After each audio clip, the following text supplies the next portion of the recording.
What's up, everybody? Welcome back to J.A.J. Talk Movies, and today we're going to be going over all the movies I got in September, DVD and Blu-rays. I didn't get any 4Ks or VHS this month, so let's get into it. Starting with DVDs, let's go off the first pile. Snake Eyes. This was a copy I found at an op shop that was completely unopened for $2, so I want to check that out. Haven't actually seen it yet. Dinner Rush. This is an American copy. Heard really good things about this movie on a podcast I watch. The Mask. I haven't seen this for a few years, but it's not Son of Mask, so it's going in my collection.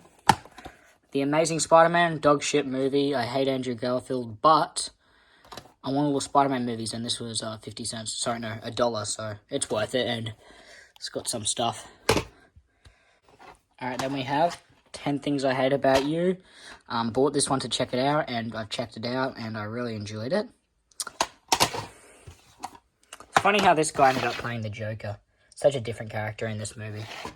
But yeah, I really like that one. Election, also picked this up to check it out. Really liked that one as well. Amazing film. I thought I saw Loser, but I hadn't, so I bought it, and I watched all of these movies. The best one here is probably Can't Hardly Wait, and then my ranking's probably Can't Hardly Wait, Jawbreaker, Loser, or Can't Hardly Wait, Loser, Jawbreaker. It's kind of hard to decide, but really good pack, and it did end up having special features on it. Phone Booth, I've already seen this one a while back, and it's probably one of my favorite action thrillers of all time. I love this movie. It's just so fucking epic. And it's got an audio commentary and the making of Phone Booth, so that's pretty cool. Double Jeopardy, just a fun 90s thriller drama, I guess. Not necessarily the most greatest thing I've made. There are some unrealistic aspects to this movie, but it's fucking fun. Next we have Eternal Sunshine. Probably going to watch this tonight. I haven't seen it yet, but it's got like an average of 10 out of 10 on Letterboxd, so I figured, yeah, it's probably going to be epic. Evolution, also heard this is epic, loaded with special features. 12 Monkeys. Haven't seen this yet, but I've seen a bit of it, and what I saw so far, really good. And I've heard nothing but good things. Sleepless in Seattle. Seen bits of this on TV, but I really want to check out the whole thing. Apparently it's a really, really great movie with Tom Hanks and Megan Ryan. Chicago. I hate musicals, but I was told to check this one out. Oh, geez, I haven't even took the tape off this one yet, but yeah, this was used as well.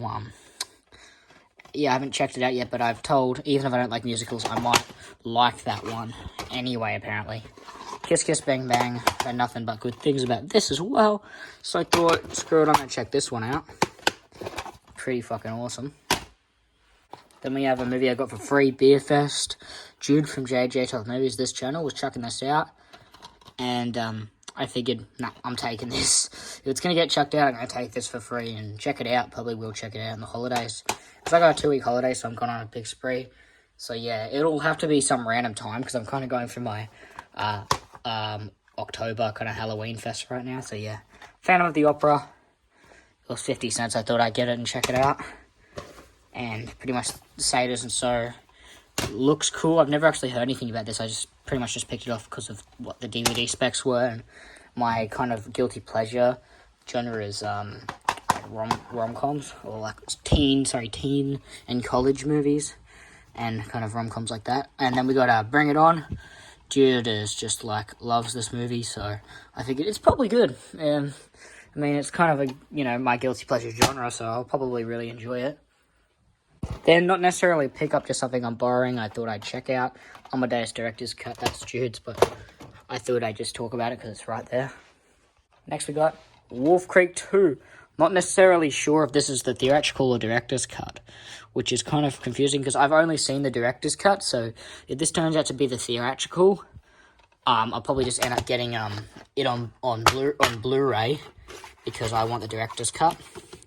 I did get this on DVD because it was cheap, and it is pretty cool, and they didn't have a Blu-ray there, but eventually I want to get Wolf Creek 1 and 2 on Blu-ray because they're shot really amazingly. Like, the cinematography in the first movie is shot, it's like one of the first HD films that was shot, so it's an amazing looking film. So I want to get them both on Blu-ray, but for now, this is really cool, and it has an audio commentary with the writer and director, I actually just watched a making of Wolf Creek, the first one, last night, and that was pretty awesome as well. So yeah, we have Interview with a Vampire. Heard good things about it. Thought I'd check it out as well. Next, we have Saw 6. This was a brand new pickup as well. I thought I'd get this to complete my Saw collection. There's Saw 6 and Jigsaw I needed, and now all I need is Spiral. I've got every other Saw movie, so yeah. Saw 6, I've seen every Saw movie up to Saw 6. I haven't seen Saw 6. I haven't seen anything past that, like Jigsaw and Spiral, so yeah. Oh, and Saw the Final Chapter. There is a 7th Saw movie, but I've got that on Blu-ray. I think it's called Saw 3D, but the Blu-ray I have it just as the Final Chapter because it's not 3D. Then we got Jigsaw, another cheap pickup, brand new. So thought I'd get it and check it out and complete my Saw collection. Then next we have Christine, one of my favorite John Carpenter movies. It's such an awesome movie, 10 out of 10 to be honest. One of my favorite horror movies, hands down in general. So I had to get it full of special features. And yeah, this is one of the only movies I don't really need to upgrade to Blu-ray because, I don't know, I've watched a bit of this on the DVD and it looks fine as is and it's loaded with special features. If I find a Blu-ray, I'll get it, but this is one of the only ones in my favorite collection which I don't necessarily need on Blu-ray because I can't imagine this being the best looking movie on Blu-ray. But you never know because John Carpenter movies look pretty good on Blu-ray. Then next we got Wrong Turn 5. Really bad movie, but there was a buy two get one free sale, and I literally couldn't find a movie that was cheaper than the other ones. So I was like, I'll just get Wrong Turn 5, and it was like $5. So the other ones I bought, but this one was free. So this is essentially free, but trying to get all the Wrong Turn movies, and it's a pretty bad movie, but I might check it out again and see if I can get some fun out of it, because I find this pretty much everything after Wrong Turn 2 boring, and I don't mind the 2021 one, but yeah, I like Wrong Turn 1, Wrong Turn 2, Wrong Turn 21, but everything else to me was just boring, but a lot of people say that the other sequels are dumb fun, and I've watched them late at night, so I might, watch it in the middle of the day and have a snack and see if I can get some, at least, enjoyment out of this DVD, but it's pretty cool. It's the uncut version, so yeah, it was free, whatever. Then we got this 80s horror pack. It's in a slip thing, but I'm not going to get it out because it's just the same inside. But yeah, already seen Happy Birthday to Me, so that's why I got it. But it also came with April Fool's Day, which I checked out for the first time a few days ago, and that was an amazing film. Really great. They're both really great movies and really cool pack. Then we got Hollow Man, also an amazing film I watched for the first time yesterday. What am I talking about? Not last week. Yesterday. I don't know, it's kind of overhated in my opinion. I actually really enjoy it. And yeah. Now on to Blu-rays. We have Paul on Blu-ray. An amazing film. I love it. It's got the two guys, Simon Pegg and Nick Frost from the Cornetto trilogy, but don't be tricked, this is not in the Cornetto trilogy. It doesn't even have the director of Hot Fuzz and all those movies. It's just got from the producers of those, of Hot Fuzz and all those other Cornetto trilogy films, I think. So yeah, it's an amazing film. It's not as good as Hot Fuzz or Shaun of the Dead, but I like this better than The World's End. Hot take, but it's my opinion. It's super funny, and yeah, it's just a fun comedy, but it's also got some sad moments in it as well. It's like awesome. Also, fun fact, when I put the Paul disc in for the first time yesterday, found out there's an unrated version of the film, so I assume it's just got more blood and swearing from the alien. So I'm definitely going to check that one out and watch it again on the unrated version, so that's pretty awesome. Then we got Ladybird. I watched this at cinemas back when it came out, and I was like 12 years old. So I've seen it one time since, but I need to check this out again. It's just fucking amazing movie. This movie looks so beautiful when I watch it, so I can imagine this Blu-ray is going to look awesome. And it was so cheap. It was like $5 for a brand new Blu-ray of one of my favorite movies of all time. So yeah, I love this movie. If you haven't seen it, definitely go and check this one out. Next we have Bernie, an underrated true story dark comedy film with Jack Black, Shirley MacLaine, and Matthew McConaughey. All amazing actors, and this, in my opinion, is Jack Black's best performance, because he actually met the real guy that this is based off, and talked about it. It's such a dark comedy and such a weird movie, but it's like, oh, it's just so amazing. There's even a special feature on here which talks about the true story to feature film. It's got behind the scenes and a bunch of stuff. It's just amazing. So, if you haven't seen this, if you haven't even heard of it, I watched it randomly on Stan, just saw it there. Definitely check this one out. I highly recommend it. It's not like a 10 out of 10 movie, but it's just really great, and this should be talked about more, because Jack Black, you know, he does his funny performances, he's funny in this, but he can be a really good serious actor as well at times, so yeah. And then we have the Prince of Darkness Classics Remastered Studio Channel release for $3.50 for this, and it was brand new. And it's a 2-disc set, and it's loaded with special features.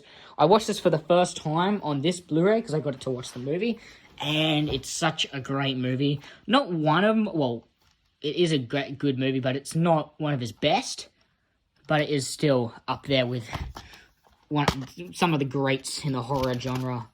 It's 2 discs, pretty stock disc, but amazing cover art, and amazing special features. I've actually watched like half of the audio commentary with John Carpenter and that lead actor, and it was really interesting, so I'm going to check the rest out. Highly recommend picking this up if you're in Australia, because I got it on sale for $3.50, but brand new, this cost like $5. Brand new, not on sale. So yeah, definitely get this if you can. Next, we have The Guardian. This was super cheap, brand new as well. Cinema Cult release, so I thought, I'm going to get this. Sucks it doesn't actually have any special features, but it's still an amazing, underrated film. And a hot take on this, it's from the director of The Exorcist. I enjoyed this way more than The Exorcist. Exorcist is a pretty well-made movie, especially for its time, but I think it's slightly dated, and this is just way more entertaining to me and has a more interesting story. That's just me, though, so it's a hot take, but still, it's in a amazing Blu-ray, and it looks really good as well. Next, we have... Yeah, this is probably the one movie I'm not going to ask people if they've seen, because I don't want people to be like, oh, what's it called? And I go, I'll look like a fucking insane maniac. But yeah, not going to take it out of the slip, because it's just the same for back to front. But yeah, really fun movie. It's very strange, but it's also really entertaining. At least for me it was. And it's just out of the ordinary, weird 1973 horror movie. And yeah, if you're scared of snakes, or if you know a mate that's scared of snakes and you want to scare the shit out of him, make him watch this movie. Real snakes are used in the movie, so it's pretty fucking scary if you're scared of snakes. It's like when I watched this movie and then I went into my garage, I knew that there was a tree snake that I saw this morning, and I was just being super on edge because I watched that movie. Yeah, it's not necessarily a scary movie, and there are some cringe scenes, but it's fun, and it's enjoyable enough for me to call it a decent movie. Next, we have The Dead Don't Die. Watched this back in 2021 with my cousins Jude from J.A.J. Talk Movies, this channel, and Ashley. Yeah, and it was really fun back then, but I wasn't really into, like, horror films, so I may have not got many references, and I remember the movie looking really great when we watched it on Amazon in HD, so I thought, for a Blu-ray that cost, this was literally, like, $6. This was part of the buy two, get one free thing. I thought, I'm going to get it again, check it out again, and see if I really enjoy it, because I remember it being pretty damn funny, and it's got a stacked cast. Not the greatest thing I've ever seen, but I just really need to check this one out again, to be honest. Jude, tell me if you want to check this out again, and we could watch it together. If you want, I don't know, just a random idea. But yeah, if you're watching this video, yeah. And then next we have Black Swan from Darren I'm not even going to bother to pronounce his last name. Darren Aronofsky. Anyway, yeah, he directed some of my favourite movies of all time, like Pie, which I don't have, and I don't know where it is. Requiem for a Dream, it's somewhere on the shelf. But yes, he also directed Requiem for a Dream and Pie. They're like both in my top like 20 movies of all time, so I figured I'm probably going to love this. Everybody hypes this up. It's got like an average of 9 out of 10 on Letterboxd, so I'm going to take the risk and buy this on Blu-ray. Probably going to enjoy it. Definitely need to check this one out. So yeah, and this was used for like $2, so it's pretty cool. Yeah. Alright guys, that's all my September 2022 pickups. So like the video if you enjoyed, and subscribe. Yeah.